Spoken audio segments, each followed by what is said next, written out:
ವಯನಾಡು ಲೋಕಸಭಾ ಕ್ಷೇತ್ರಕ್ಕೆ ಇಂದು ಉಪಚುನಾವಣೆ ನಡೆಯುತ್ತಿದ್ದು, ಕಾಂಗ್ರೆಸ್ ನಾಯಕಿ ಪ್ರಿಯಾಂಕಾ ಗಾಂಧಿ ಸ್ಪರ್ಧೆಯಿಂದ ವಯನಾಡು ಚುನಾವಣೆ ಕಳೆಗಟ್ಟಿದೆ. ಚುನಾವಣೆ ಹಿನ್ನೆಲೆಯಲ್ಲಿ ಮತಕೇಂದ್ರಕ್ಕೆ ಪ್ರಿಯಾಂಕಾ ಗಾಂಧಿ ಭೇಟಿ ನೀಡಿದ್ದು, ಹೆಚ್ಚು ವೋಟ್ ಮಾಡುವಂತೆ ಮನವಿ ಮಾಡಿದ್ದಾರೆ.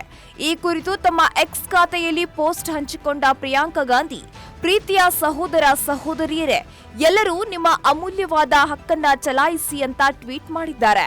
ವಯನಾಡಿನಲ್ಲಿ ಮತದಾನ ಪ್ರಕ್ರಿಯೆ ಚುರುಕಿನಿಂದ ಸಾಗ್ತಾ ಇದ್ದು, 11 ಗಂಟೆ ಸುಮಾರಿಗೆ 23%ಗೂ ಅಧಿಕ ಮತದಾನವಾಗಿದೆ. My expectation is that the people of Wayanad give me the chance to repay the love and the affection they've shown me, and to work for them and to be their representative in Parliament. There are a lot of controversies regarding that Chudalmane landslide issue and last that Waqf board issue. And how is your response on these things? On this policy? I don't think today is a day of talking about these controversies. I think it's the day for polling right now, and I just hope that everybody exercises their democratic right, comes out and votes. ಶಾಂತಿನಗರದಲ್ಲಿ ಪತ್ನಿಯ ಶೀಲ ಶಂಕಿಸಿ ಕೊಲೆ ಮಾಡಿ ತಲೆಮರೆಸಿಕೊಂಡಿದ್ದ ಆರೋಪಿಯನ್ನ ಬೆಂಗಳೂರಿನ ಮಾದನಾಯಕನಹಳ್ಳಿ ಪೊಲೀಸರು ಬಂಧಿಸಿದ್ದಾರೆ. ಸಿದ್ದರಾಮಣ್ಣ ಎಂಬಾತ ಬಂಧಿತ ಆರೋಪಿ. ಪತ್ನಿಯ ಶೀಲದ ಬಗ್ಗೆ ಅನುಮಾನ ಬಂದು ಕೊಲೆ ಮಾಡಿದ ಪತಿ ಬಳಿಕ ಮಂಜುನಾಥನ ಸನ್ನಿಧಿ ಧರ್ಮಸ್ಥಳಕ್ಕೆ ಹೋಗಿದ್ದ. ಸಿದ್ದರಾಮಣ್ಣ ಹಾಗೂ ಕೋಕಿಲಾ ದಂಪತಿ ಗಂಗೋಡನಹಳ್ಳಿಯ ಶಾಂತಿನಗರದಲ್ಲಿ ವಾಸವಾಗಿದ್ರು. ಮೃತ ಕೋಕಿಲಾ ಗಾರ್ಮೆಂಟ್ಸ್ ಒಂದಕ್ಕೆ ಕೆಲಸಕ್ಕೆ ಹೋಗ್ತಿದ್ರು.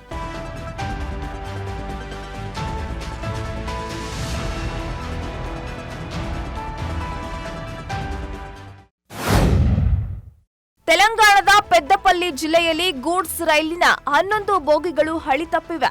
ಪರಿಣಾಮ ರೈಲು ಸಂಚಾರದಲ್ಲಿ ಭಾರೀ ವ್ಯತ್ಯಯ ಉಂಟಾಗಿದೆ. ಪೆದ್ದಪಲ್ಲಿ ಜಿಲ್ಲೆಯ ರಾಘವಾಪುರ ಮತ್ತು ಕನ್ನಾಲ್ ನಡುವೆ ಅಪಘಾತ ಸಂಭವಿಸಿದ್ದು, ಈ ಅಪಘಾತದ ನಂತರ ರೈಲುಗಳು ಗಂಟೆಗಟ್ಟಲೆ ಸ್ಥಗಿತಗೊಂಡಿದ್ದರಿಂದ ದೆಹಲಿ ಮತ್ತು ಚೆನ್ನೈ ನಡುವಿನ ಸಂಚಾರಕ್ಕೆ ತೊಂದರೆಯಾಗಿದೆ.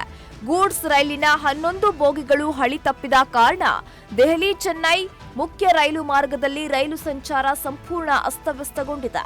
ಗಾಜಿಯಾಬಾದ್ನಿಂದ ಕಾಜಿಪೇಟ್ಗೆ ಹೋಗ್ತಿದ್ದ ಈ ಗೂಡ್ಸ್ ರೈಲು ಕಬ್ಬಿಣದ ಸರಳುಗಳನ್ನು ಸಾಗಿಸುತ್ತಿತ್ತು.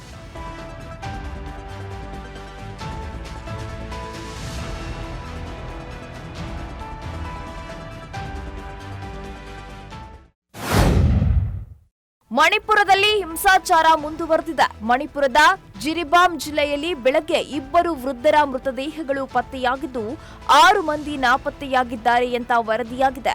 ನಿನ್ನೆ ನಡೆದ ಗುಂಡಿನ ದಾಳಿಯ ನಂತರ 3 ಮಹಿಳೆಯರು ಮತ್ತು 3 ಮಕ್ಕಳು ನಾಪತ್ತೆಯಾಗಿದ್ದಾರೆ ಅಂತ ಪೊಲೀಸರು ತಿಳಿಸಿದ್ದಾರೆ. 1 ದಿನದ ಹಿಂದೆ ಜಿರಿಬಾಮ್ ಜಿಲ್ಲೆಯಲ್ಲಿ ಶಂಕಿತ ಉಗ್ರರು ಮತ್ತು ಭದ್ರತಾ ಪಡೆಗಳ ನಡುವೆ ಎನ್ಕೌಂಟರ್ ನಡೆದಿತ್ತು. ಇದರಲ್ಲಿ 11 ಉಗ್ರರು ಹತರಾಗಿದ್ರು.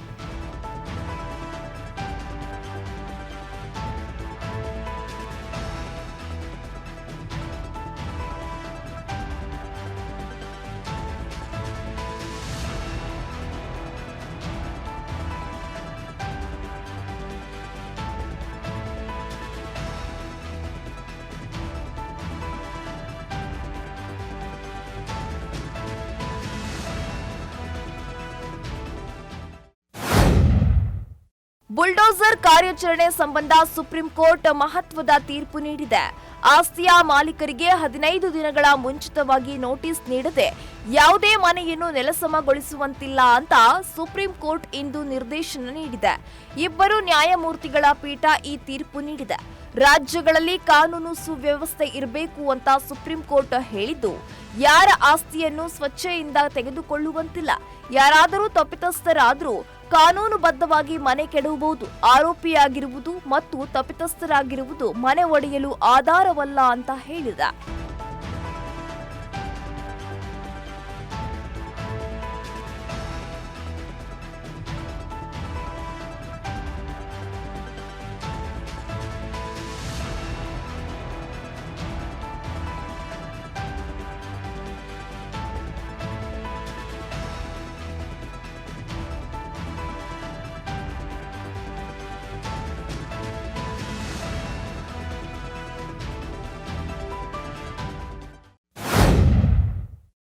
ಶಿಗ್ಗಾವಿಯಲ್ಲಿ ಬೆಳಗ್ಗೆಯಿಂದಲೇ ಮತದಾರರು ವೋಟ್ ಮಾಡಲು ಆಗಮಿಸ್ತಾ ಇದ್ದು, ಮತದಾರರು ಉತ್ಸಾಹದಿಂದ ಬಂದು ತಮ್ಮ ಹಕ್ಕು ಚಲಾಯಿಸುತ್ತಿದ್ದಾರೆ. ಶಿಗ್ಗಾವಿ ಬಿಜೆಪಿ ಅಭ್ಯರ್ಥಿ ಭರತ್ ಬೊಮ್ಮಾಯಿ ಕೂಡ ವೋಟ್ ಮಾಡಿದ್ದು, ಸಂಸದ ಬಸವರಾಜ ಬೊಮ್ಮಾಯಿ ಹಾಗೂ ಭರತ್ ಬೊಮ್ಮಾಯಿ ಒಟ್ಟಿಗೆ ಮತಗಟ್ಟೆಗೆ ಆಗಮಿಸಿದ್ರು. ಶಿಗ್ಗಾವಿ ಪಟ್ಟಣದ ಸರ್ಕಾರಿ ಮಾದರಿ ಕನ್ನಡ ಗಂಡು ಮಕ್ಕಳ ಶಾಲೆ ನಂಬರ್ 1ರಲ್ಲಿ ಸಾಮಾನ್ಯರಂತೆ ಸರತಿ ಸಾಲಿನಲ್ಲಿ ನಿಂತು ಮತದಾನ ಮಾಡಿದ್ರು.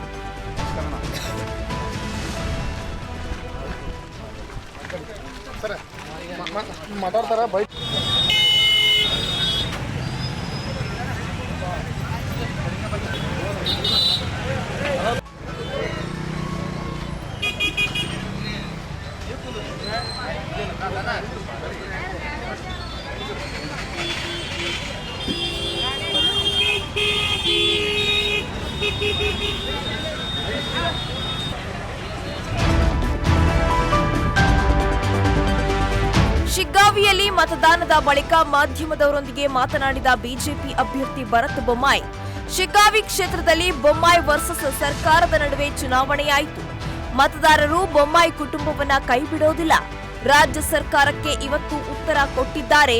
ಜನರೇ ಏನ್ ತೀರ್ಪು ಕೊಟ್ರು ನಾನು ಸ್ವಾಗತ ಮಾಡ್ತೇನೆ ಅಂತ ಭರತ್ ಬೊಮ್ಮಾಯಿ ಹೇಳಿದ್ರು.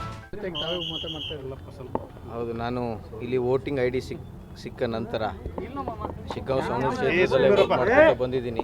ಆ ಸಂದರ್ಭದಲ್ಲಿ ತಂದೆಯವರು ಅಭ್ಯರ್ಥಿಯಾಗಿದ್ದರು. ಈ ಬಾರಿ ನಾನು ಅಭ್ಯರ್ಥಿಯಾಗಿದ್ದೀನಿ. ಕೊನೆಯ ಕ್ಷಣದಲ್ಲಿ ಕಣ್ಣೀರು ಹಾಕಿದಂಥ ವಿಡಿಯೋ ವೈರಲ್ ಆಗ್ತಾ ಇದೆ ಸರ್, ಏನು ಸರ್ ಅದು ನೋಡಿ,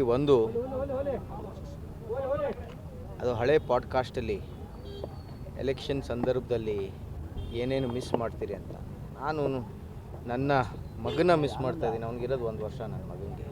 ನನ್ನ ಮಗ 1 ವರ್ಷ ನಾನು ಅವನ ಜೊತೆ ಹೆಚ್ಚಿನ ಸಮಯ ಕಳಿಬೇಕಾಗಿತ್ತು. ದಿನ ಅವನ ಫೋಟೋ, ರಾತ್ರಿ ಎಷ್ಟೇ ಲೇಟ್ ಆದ್ರೂ ಅವ್ನ ಫೋಟೋ ನೋಡಿ, ಅವ್ನ ವಿಡಿಯೋ ನೋಡಿ ನಾನು ಮಲಗೋದು. ಅದರ ಸಂಬಂಧ ಆಗಿರುವಂಥ ಒಂದು ಪಾಡ್ಕಾಸ್ಟ್ ಇಂಟರ್ವ್ಯೂ. ಬಟ್ ಅಲ್ಲ, ಒಂದೇನೋ ಒಂದು ಸೋಲಿನ ಭೀತಿಯಿಂದ ಈ ರೀತಿ ದೇವೇಗೌಡರ ಫ್ಯಾಮಿಲಿ ಯಾವ ರೀತಿ ಮಾಡಿದ್ರೆ ನೀವು ಅದೇ ತರ ಕಣ್ಣೀರು ಆಗ್ತಾ ಇದ್ದೀರ ಅನ್ನೋ ಒಂದು ಟ್ರೋಲ್ ಆಗ್ತಾ ಇದೆ ಸರ್.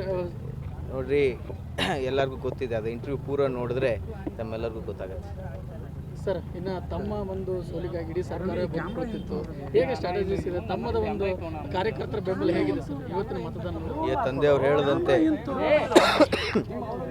ಕಾಂಗ್ರೆಸ್ ಪಕ್ಷ ಅಧಿಕಾರದಲ್ಲಿದೆ. 60 MLAಗಳು, 10 ಮಿನಿಸ್ಟರ್ಗಳು. ಇದು ಬೊಮ್ಮಾಯಿ ವರ್ಸಸ್ ಸರ್ಕಾರ ಮಾಡಿದ್ದಾರೆ. ಅದರ ತಕ್ಕಂತೆ ಇವತ್ತು ನಮ್ಮ ಮತದಾರರೆಲ್ಲರೂ ತೀರ್ಮಾನವನ್ನು ಮಾಡ್ತಾರೆ. ನವೆಂಬರ್ 23ನೇ ತಾರೀಕು ನಮ್ಮೆಲ್ಲರಿಗೂ ಗೊತ್ತಾಗುತ್ತೆ.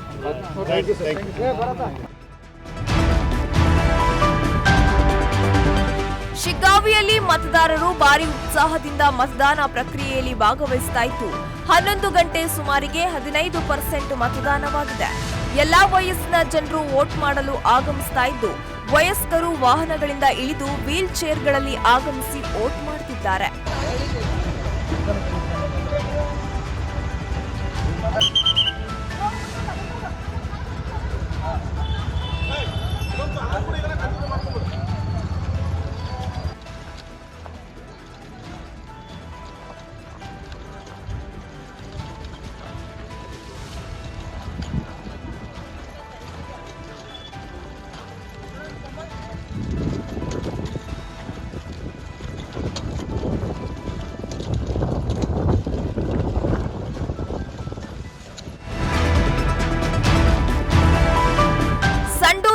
ಮತದಾನ ಪ್ರಕ್ರಿಯೆ ಚುರುಕಿನಿಂದ ಸಾಗ್ತಾ ಇತ್ತು.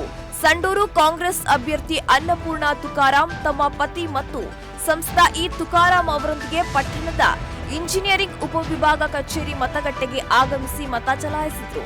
ಬಳಿಕ ಮಾತನಾಡಿದ ಅನ್ನಪೂರ್ಣ ತುಕಾರಾಂ, ಜನರು ನನ್ನ ಕೈ ಹಿಡಿಯುವ ಭರವಸೆ ಇದೆ, ಗೆದ್ದೇ ಗೆಲ್ಲುವೆ ಅಂತ ವಿಶ್ವಾಸ ವ್ಯಕ್ತಪಡಿಸಿದ್ರು. ಜನ ಕೂಡ ಏನು ನಿರೀಕ್ಷೆ ಇಟ್ಕೊಂಡಿದ್ದಾರೆ, ಅದೆಲ್ಲ ಒಂದು ಜನರ ನಿರೀಕ್ಷೆಗಳಿಗೆ ತಕ್ಕಂತೆ ಮುಂದಿನ ದಿನಗಳಲ್ಲಿ ನಾವು ಕಾರ್ಯನಿರ್ವಹಿಸಬೇಕಾದ ಒಂದು ಜವಾಬ್ದಾರಿ ಕೂಡ ನಮ್ಮ ಮೇಲಿದೆ ಅಂತ ಹೇಳಿ ಆ ಕ್ಷಣದಲ್ಲಿ ನಮ್ಗೆ ಅನಿಸ್ತದೆ. ಯಾವ ರೀತಿ ಕಾಣ್ತಾರೆ? ರೈತರಿಗೆ ಉತ್ತಮವಾದ ಸ್ಪಂದನೆ ಸಿಗ್ತಾ ಇದೆ. ನಮಗೆ ಗ್ರಾಮೀಣ ಭಾಗದಲ್ಲಿ ಮಹಿಳೆಯರು ಅತ್ಯಂತ ಉತ್ಸಾಹದಿಂದ ಇವತ್ತು ಚುನಾವಣಾ ಪ್ರಕ್ರಿಯೆಯಲ್ಲಿ ಭಾಗವಹಿಸಿರ್ತಕ್ಕಂಥದ್ದು. ನಮ್ಮ ನಗರದಲ್ಲಿ 10 ಗಂಟೆ ಮೇಲೆ ಇದು ಇನ್ನೂ ಸ್ವಲ್ಪ ಚುರುಕು ಪಡಿತಕ್ಕಂಥ ಒಂದು ಸನ್ನಿವೇಶ. ಗೆಲ್ಲುವ ವಿಷಯ ಖಂಡಿತ 100% ನಾವು ಗೆದ್ದೇ ಗೆಲ್ತೀವಿ. ಮತ್ತೊಮ್ಮೆ ಕಾಂಗ್ರೆಸ್ನ ಭದ್ರಕೋಟೆ ಇಲ್ಲಿ ಇನ್ನಷ್ಟು ಬಲಗೊಳ್ಳುತ್ತಾ ಇದೆ.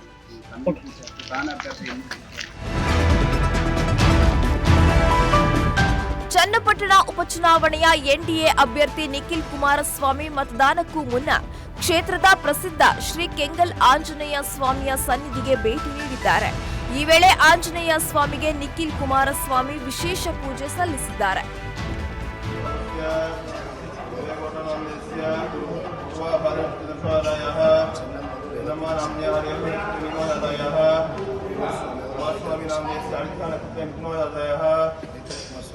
कुमारस्वामी नाम्न्याः पुष्यानक्षत्रकर्काटकजातायाः कुमारस्वामी नामधेयस्य पूर्वभाद्रनक्षत्रदर्शनादायाः रेवती नाम्न्याः रेवती नक्षत्रायाम् अभियानदेव नामधेयस्य कणीनक्षत्रमेषदायाः सर्वेषायां ब्रह्माणां जनानां क्षेमस्थैर्य